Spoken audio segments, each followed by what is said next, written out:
This is the Jeff Santos Show.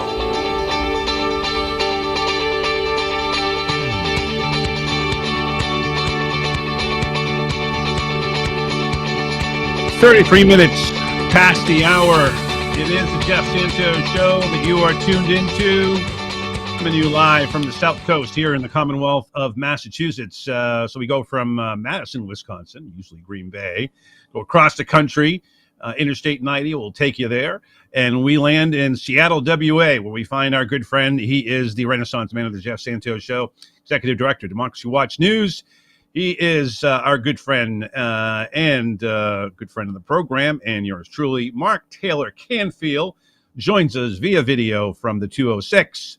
MTC, what's going on, man?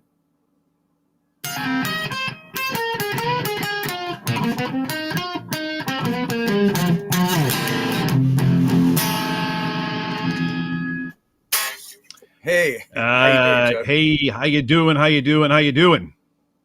Oh, man, it's been a crazy week. So we just had this great concert event at Numos, one of the best clubs in Seattle, where Hollis, the Grammy-nominated vocalist who worked with Macklemore, performed, and Black Stacks, and Tomo Nakayama, who's received some rave reviews from the New York Times and NPR. My friend Shayna Shepherd, who's the best dang vocalist you've ever heard, Jeff. You've got to check out her stuff. She's mind-blowing. She's like Aretha Franklin from Seattle. She did an incredible 12-minute version of Stand By Me that blew the crowd away. My friend Dane Wilson, the DJ who used to own the iconic Rebar Club here in Seattle, he performed. So it was great. It was sponsored by the 43rd District Democrats, who are obviously friends of mine, and also Tech for Housing. But I-135 is a social housing initiative that's on the ballot. We have mail-in balloting and drop-off balloting here, but the deadline is February 14th, Valentine's Day. So, love your neighbors and vote yes if you're in Seattle on Initiative 35, and help all these refugee camps that I call economic refugee camps, and people living on the streets here because they can't afford $5,000 a month rent. We really need to take care of that. A lot of the labor unions are behind it, so I'm happy about that. There have also, of course, been a lot of protests here. Justice for Tyree Nichols, and that's been going on too. But I want to get your thoughts on that. But before we leave the music thing, and I also want to go back to it. I hear that Nirvana is going to get a certain, plaudits and so forth. Talk to me about that before we get into the housing thing. Oh yeah, I mean, we should talk more about the Grammys later in the segment, but and also my song "Sold Me Down the River" is now available on all the major platforms, so we're out there promoting that. Fantastic. But Nirvana is going to win a Lifetime Achievement Award from the Grammys. So it's long overdue. Of course, they've been around forever, since 1994 or something. So, and also Ann and Nancy Wilson from Heart are also winning Lifetime Achievement Awards. So big day for Seattle. Doing well. Like all your friends in the news media traveling in New York for the Grammys, or LA, wherever they're going to have it this year. I don't know where it is. Yeah, I'm going to be in the studio, so doing my own music, which is my main priority. But Seattle. That's why I moved to Seattle. It has some of the greatest artists and great studios here too. I've been checking out these studios, like the Robert Lang studio, which overlooks Puget Sound. Really beautiful place. They have their own hotel there where you can stay while you're recording. And then, London Bridge Studios is also a very famous studio here in Seattle. And then, of course, producers like Jack Endino, who produced Nirvana's first album, is still out there producing bands like my friends in the Blacktones and the Martial Law Band, and a lot of other great stuff. So KEXP, one of the best music stations in the country, and you can hear it anywhere. You can go to KEXP.org and listen to what people are hearing in Seattle. It's great music, and it's always cutting edge and independent. So you can count on Seattle to bring you the goods, and we'll be definitely doing that during the Grammy Awards this year, where several Seattle bands and artists have been nominated, as usual. Fascinating. Let me get you on this housing issue, because this is something that I think is so important. MTC, that the American people, need to really see a liberal, progressive city like Seattle, how they can lead, like they led on CTAC did anyways, on the minimum wage, like you led on legalization of marijuana. Is there a way here that Seattle can kind of, start the fire that everybody else spreads over? Yeah, and it helps actually private business too, because what's going to happen is that if this passes, which and I hope it does, it's definitely got a lot of support from the musicians and artists in Seattle. If it passes, but part of the reason for that is because artists need affordable places to live too, right? And it's a big Of issue here course. that if you can't afford to live in the city, how can you afford to perform and record here? So it's good for artists as well. I've been involved in many artist co-ops and nonprofits here trying to keep that happening. The Northwest Cyber Artists and In Arts Northwest and stuff like that. So it's a big issue amongst artists because we have lost some of our not too many music venues, thank God, but we have lost a lot of artist housing. So yeah, it's a chance for also private developers to get help out to get some help too, because what would happen is this government agency would provide seed funds, and then the developers, the real estate developers, would be able to sell tax-free bonds, which is always good, right? They're always complaining about too many taxes on business. So tax-free bonds, and then it would be permanently publicly owned housing that's built by labor union, by workers, and the tenants would actually have some say-so in the management of these buildings, which I think is good, because if you have some overreaching government agency like HUD, the Seattle Housing Authority, it doesn't really give the tenants much voice in the management of these buildings. But if you bring the tenants in, then it's much more likely that they will feel invested in their own buildings and take good care of them and take good care of each other. Exactly. So I'm looking forward to Valentine's Day. I think it's going to be a loving day for people who need affordable housing in Seattle. I'm really hoping that'll happen. I think it's a great thing. Like I said, when I ran for city council back a few years back in Cambridge, I had a rent to own proposal there. And even though I didn't come close to winning, I think that proposal got a lot of people in the community talking about it. And I think we need to do that across the country. People need to figure out a way that you keep people in their homes and you make it affordable. And if you can't do that, then the idea of shelter, the great Rolling Stones song, "Give Me Shelter." You really don't have it, because you're always a month away from an eviction, and that puts people's lives in chaos, and it needs to end there. So great on Seattle. I hope we can make it go, and again spread it around the country as well. So your the artist issue is really important too. I was wondering, I think you had said this, is there a Jimi Hendrix statue in Pioneer Square or someplace in the city? There's one on Broadway on Capitol Hill, one of the coolest, neighborhoods in the country, and one of the highest density neighborhoods, I think, north of San Francisco. About 80,000 people live in that one neighborhood. And yes, there is a statue. It's right outside of an art supply store, which is kind of cool. And, it's the top of Jimmy's head is rubbed smooth by people rubbing his afro as they walk by, because it's good luck, especially if you're a musician. So yes, Jimmy has his own park as well, the Jimi Hendrix Memorial Park here. And, that's a tradition. I should mention Brandi Carlile also just did a collaboration with Soundgarden. Soundgarden has been nominated for the Rock and Roll Hall of Fame. And Brandi Carlile, our folk rock hero here, is going to be performing at the Grammys on February 5th. So she's so high profile these days. A lot of people, are really looking to her to set the standard, because she's very outspoken politically on a lot of issues. She's really out there in front of the community and a lot of stuff like artist housing. So her also a band called Odesza got nominated for the best electronic dance music album of the year. So that's big.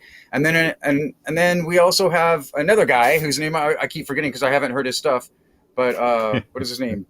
Bryan. He's a country artist. Yeah. He actually has been nominated for his song too. So, we even have country and Western musicians up here. Actually, Loretta Lynn lived not too far from Seattle in Whatcom County for a while. And we've also had other very famous people who've come from here, like Bing Crosby. Ray Charles was here for a while. And then, of course, the hero of all time, Quincy Jones, who is one of the best producers and the Big Q artists of all time. He's actually from Seattle. He went to Garfield High School, which has an amazing jazz program, by the way. They're world-class jazz. They've won so many awards there for their high school students. So, man, I would love to get some of those horn players on my album. That would be so cool to have Garfield High School musicians working with me. I would love that. The rumors have it today that Secretary of Labor former Boston mayor and good friend of mine in the program, Marty Walsh, may become the NHLPA rep and leaving his job. That hasn't been confirmed yet, but that's out there, which leads me to the Kraken. And I'm wondering, they play in an arena called the Climate Pledge Arena. How many of the players are taking the environment seriously, to your knowledge, Mark? I think the whole team has stepped up to support that kind of thing. I mean, that's just the Seattle vibe. I mean, sustainability.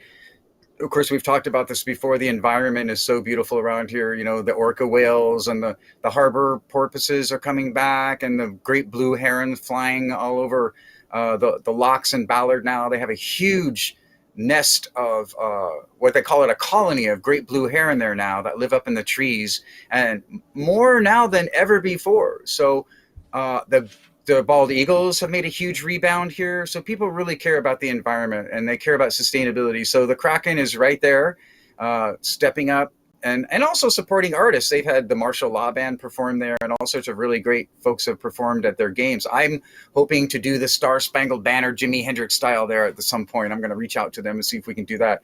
But yeah, I mean, the Kraken is very Seattle. They definitely are progressive and innovative in the way they look at the environment. If you go to Climate Pledge Arena, you will find no single-use plastic there anywhere. They'll give you a cup to take really home if you or a drink. Yeah, so I say go Kraken, and not only because they're so environmentally conscious, but also because they're dang good this year. I mean, they're doing really well. Beat my Bruins.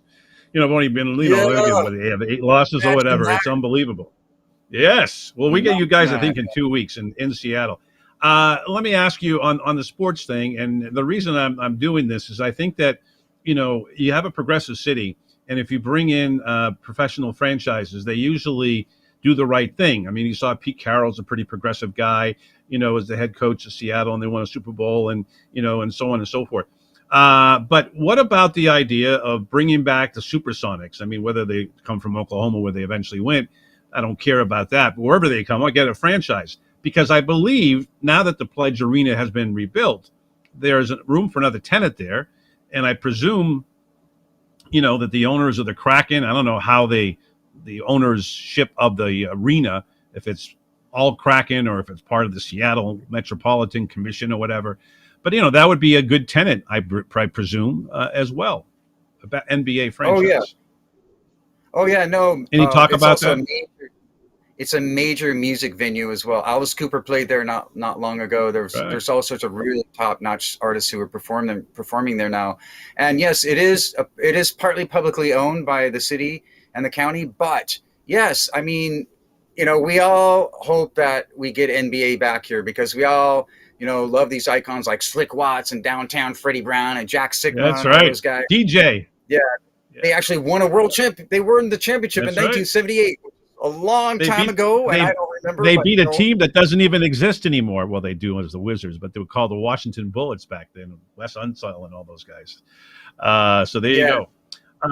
And who was their coach? Bill Russell. Oh my gosh! There you go. That's right. So and then one of the very few African American coaches at the time, Lenny Wilkins, was the coach of that '79 team. Absolutely. Well. Yeah, and we all hope they come back. It would be great. The Key Arena would be perfect for that. And that's one of the reasons I believe that it was renovated, in hopes that we'll bring an NBA team back, because that was one of the issues. Curses on Oklahoma for taking our basketball team. Everybody here is still sour about that. But yeah, yes, it would be great. Our past and remember the movie Singles with Matt Dillon and Kevin Bacon's wife? And the appearance of Xavier McDaniel, remember that thing too? Can't say that on the air, but you know what I mean. So I've been to that apartment building, by the way, where they filmed that. I've actually been in that is that apartment right? on Capitol Hill, and they cool. filmed in local clubs here too. I think that was the Crocodile where they filmed that. And yeah, I mean, look, we all want the NBA to come back. I think that our past mayor Jenny Durkin was a huge hockey fan, which is why that she made that a priority and brought the NHL here. But yeah, I guess we need a mayor. Mayor Harrell, what do you think? Let's bring basketball back to Seattle. We got the fans. We know what that does is it creates jobs, and if you follow along the environmental thing that the Kraken have built on, it becomes sports and business actually having a political connection. And, we're going to be talking to Patrick Claybon next, who's a great anchor for the NFL Network and great journalist, period. And, the more I think you can tie that, the better it is, because I know Donald Trump is offering a ton of money to any athlete, black, white, brown, that will, follow along the BS line of just more money for me and to heck with you kind of thing. And we need to just the opposite. So that's why it's important, my friend.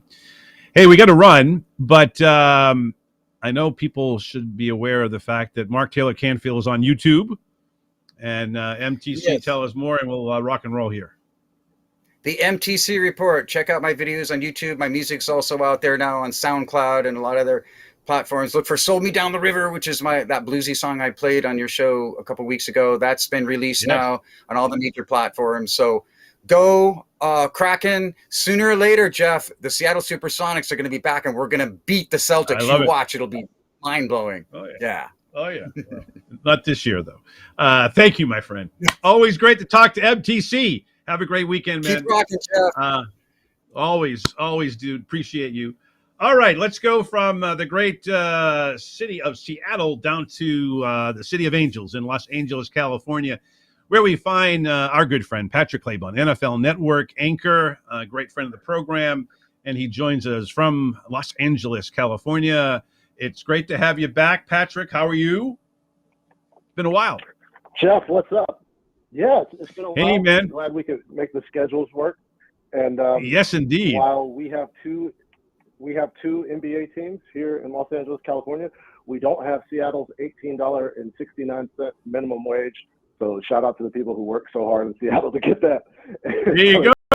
I love it. You know it. At least people are getting. I love that, Patrick. You brought this up. What they should. They should.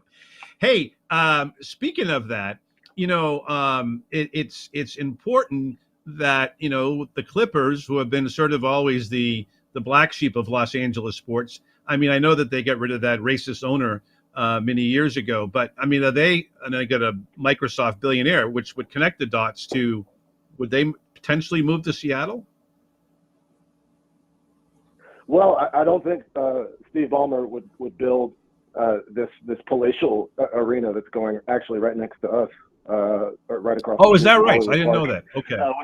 Okay. Yeah. So they are building one of their own. So they're not going to be the backup tenant at the Staples Center or whatever it's called now.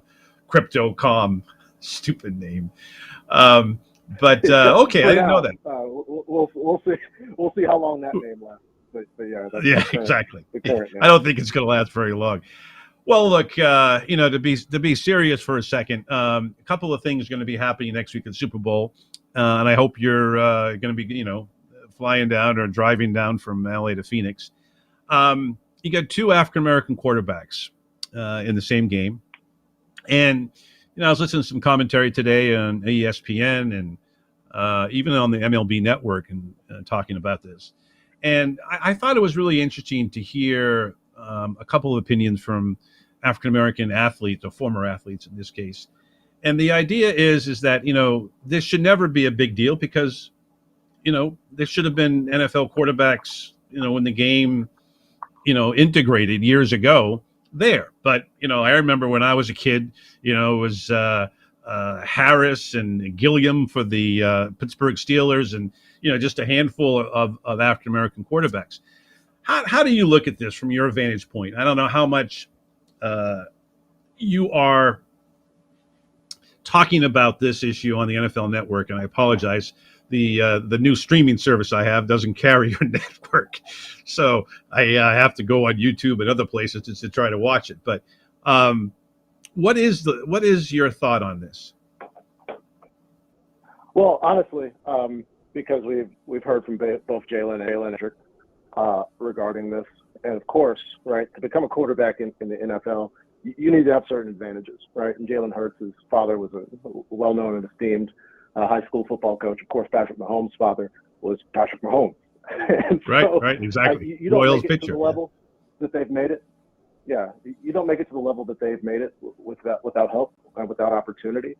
and it's a tremendous accomplishment, especially in a world that views Black athletes and Black people in the way that we do. But in terms of what this signifies, isn't some exceeding personal success on their part. It highlights the failure of the NFL over the years to facilitate this outcome. And, we celebrated the 100th anniversary of the league, but that included, the years between 1920 and 1946, where there were no Black players in the NFL. And so when people ask, who's the biggest Hall of Fame snub, I tell you an entire generation of Black athletes, probably 2 generations of Black athletes who never had the opportunity. And so to me, it's a sign of how not that far removed we are from these scenarios. And of course, the conversation and the view regarding the capabilities of a Black man to play the quarterback position have changed. We don't necessarily have Rush Limbaugh on Monday Night Countdown anymore. Thank God. But I do think we have some progress. We have some progress to be made. But yeah, it's definitely something worth celebrating. I know Jalen and Patrick's reaction to Warren Moon's reaction says it all, in that they watched these men be maligned, be insulted, be questioned and criticized purely because they were Black. And watching them overcome that and watching them become a great like Warren Moon is, it means something to a lot of people, and it's definitely worth celebrating. It is, and I tell you, I think it's so important. I think it was Herm Edwards was on ESPN this morning talking about the fact that, for a long time when he came in, you wouldn't see, I think what the quote was, and I'm paraphrasing here, that positions of importance in the NFL were never allowed. It sounds a lot like Al Campanis, in Nightline in 88. And, the concept that, strong safety, middle linebacker, center, quarterback, you can't have an African American because, they don't have what did Campanis say, the qualifications or something like that. And, to me, when you see, great middle linebackers, whether you're, you go back to Singletary or whatever, it's changed so much. Obviously, the African American quarterback we're talking about, Devin McCourty comes to mind as a strong safety. But to me, this is the greatness of and the pursuit that African Americans have done. And now I want to take you in the remaining couple of minutes here to what happened in Memphis. Once again, this is an issue you and I have talked about endlessly. Obviously, a lot of the players in the NFL and the NBA got involved with Floyd back in 20. Do you, A, anticipate them getting involved again? Some NBA players have. And number 2, my view, I don't have a lot of time to elaborate on this, but I really believe that the best way to go at police reform is to start talking about rebuilding America, and particularly the inner cities on out. That's how you do it, because you're never going to get it, the issue of education, you're never going to get that done. You're never going to get police violence against men of color, particularly 20-somethings. You're never going to get the need for health care for all. You're going to have to put it all into one. Your thoughts on that and what we're going to see from the NFL, hopefully, on this issue? I honestly don't know what we're going to see. From my standpoint, we have the Inspired Change initiative, and a part of that highlights police and community relations. I've held the view that is essentially doing public relations for an institution. That thank was you. Designed to harm and diminish Black people, and so that's not necessarily where I would take the standpoint. In terms of facilitating the conversation, Colin Kaepernick did that already. I think what it takes people to do is to examine what policing is in America, what it does, and what it's done is murder another Black man. It happened in Memphis. It's happened in Los Angeles. It's happened in Chicago, Cleveland, Detroit. This is a consistent thing. And if, as long as we believe that giving them more money is the solution, we're going to create more dead Black people. Patrick Claiborne, NFL Network. Check him out. Thank you, Patrick. Appreciate you, man. Wish we had more time. Hey, I want to thank our great team of. Thank you, man. Thank you, Patrick. Have a great weekend. Freddie Santori and the gang. Thank you there in Boca. I want to thank you for listening. Have a great weekend. Back on Monday. My name is Jeff Santos, and I gotta go.